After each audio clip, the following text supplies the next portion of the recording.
Join us and help us continue to support the many talented people of our community. Learn how to get your business highlighted on La Crosse Local. Go to lacrosselocal.com and click on Advertise.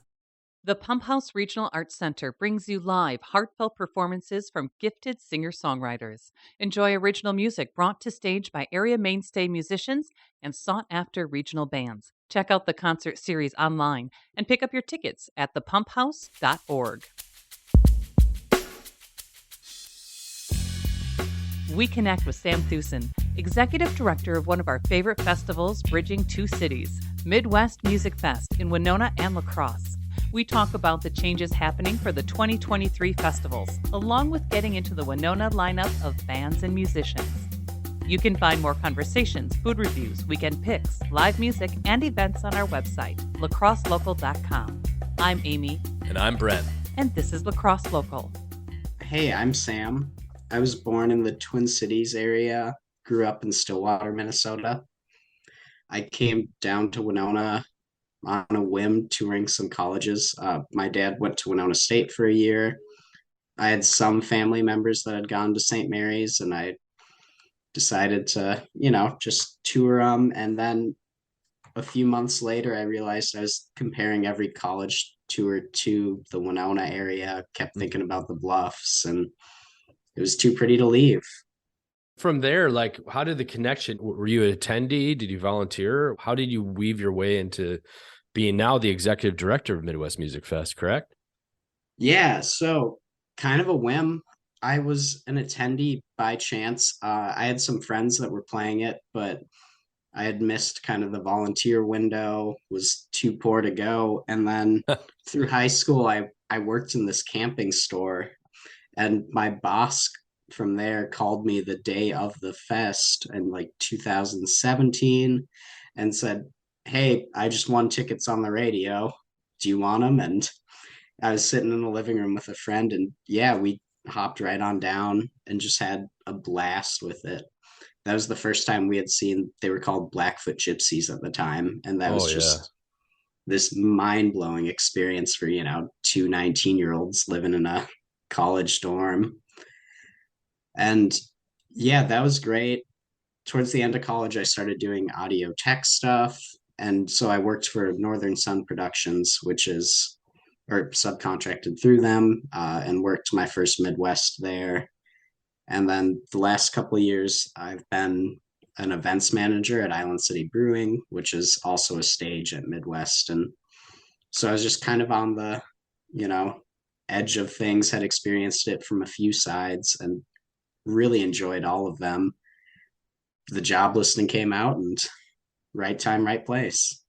I was in Winona last year, checked out on that stage, Dury and a number of other bands. That was really, really a blast to see, kind of like getting back into it after COVID and that sort of thing.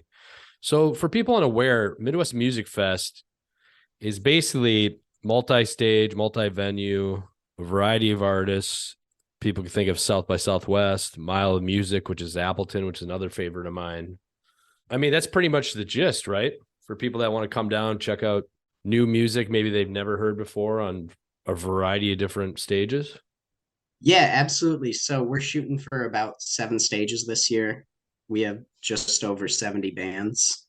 We go the full 2 days. And yeah, it's just, the mission of the festival is to support that economic downtown development. And so pulling as many different organizations in as possible, whether it's a stage or a stop for a day program. So kind of looking, Midwest Music Fest, and I was on the board right before right during COVID, but I had some time with it. I've always enjoyed the festival. So I have, I guess, multiple purviews to it. I always remember Midwest Music Fest being able to adapt and kind of change between, adding La Crosse as one of the festivals, kind of changing the structure of it. How is Midwest Music Fest adapting in 2023? Are there big changes, or what's happening with it?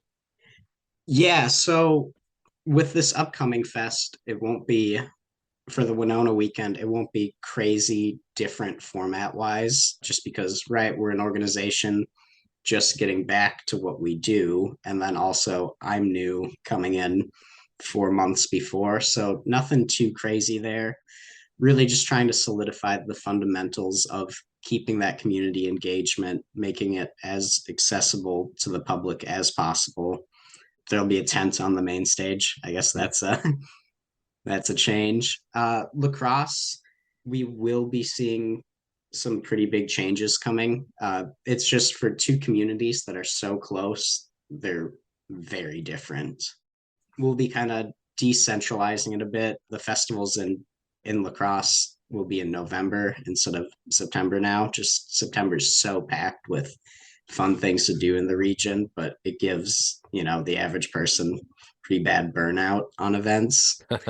And yeah, it's just not worth competing on that front. So being in November, not ideal to have a big riverside stage outdoors. So it'll be an indoor festival, smaller venues, more spread out through the town, which is cool for us because then it's like we can still shoot for, having the big headliners and supporting acts, but also with having more small venues involved, we're more comfortable bringing in new acts to the festival and giving people maybe a first shot at it. Well, I mean, I've always enjoyed the different aspects of the festival. I come down last couple of years, I come down to Winona, stay the night up for Saturday, but also Lacrosse. I'm always excited to see with the new bands, the different venues, untraditional venues. It'll be nice to get back to that smaller venue sort of component to it that they've had in the past. So recently Winona released the lineup. Like you said, 70 bands over 2 days. That's correct. Who are you excited to see? I see some familiar faces on here, some people I've chatted with, but who are you excited about? Yeah, I mean, I'm excited for pretty much all of them. Namdi was an act I had never heard of before and was just highly recommended by our booking committee. So that was a sweet find.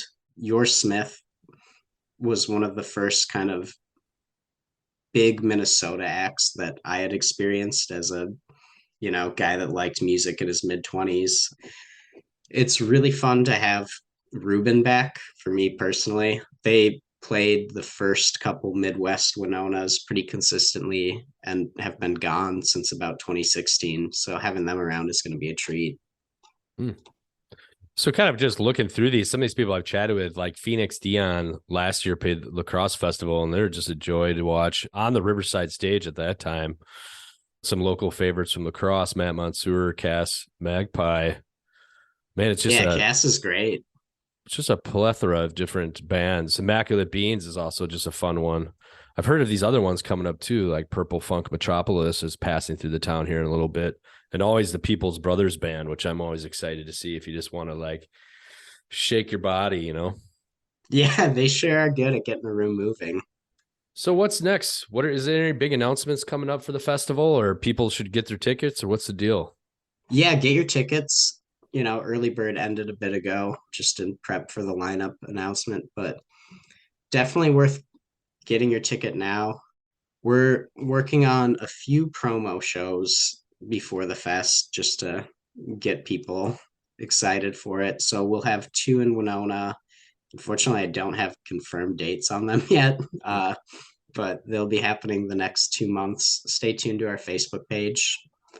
There'll be a Rochester show as well as a show at the Hook and Ladder in Minneapolis. And also, if people can donate and volunteer, or how do people get involved? Yeah, so if you go to our website, we have a tab for volunteering. We'll also be pinning a post on Facebook this week just to keep, community members involved. And that's a great way to, you do so many hours hanging posters or working at the gate of this venue, or we'll also have the opportunity to volunteer at those promo shows, and that'll count towards the hours for getting a ticket for Midwest Winona or Lacrosse. And then also, if you go on our website, we also have a nice little link to sponsor the fest and get in contact with me or someone on the team, or go right to our Network for Good page. Yeah, so people can head over to midwestmusicfest.org. One thing I've always liked too is, you have live sessions that happen. I also like the How to Fest because I feel like some people get a little bit overwhelmed with not knowing the bands and also just the sheer amount of them. So that app is really handy. I've noticed for the last couple of years, you can basically build your whole schedule through the whole thing. Yeah, for sure. That, how to fest page is something that I kind of underrated what a tool that is as someone who, I haven't gotten to go to a lot of festivals as someone who worked audio and stuff. And I'm going to my first festival in years just as a concert goer, and having resources like that to like see the new bands and stuff. Super exciting stuff. Lacrosse Local Podcast is a production of River Travel Media. Do you have an interview idea you'd like to share with us? Message us on Facebook at Lacrosse Local. Find out more about us at lacrosselocal.com, and you can subscribe to the Lacrosse Local Podcast on your favorite podcast app. If you like us, rate us 5 stars. We appreciate it.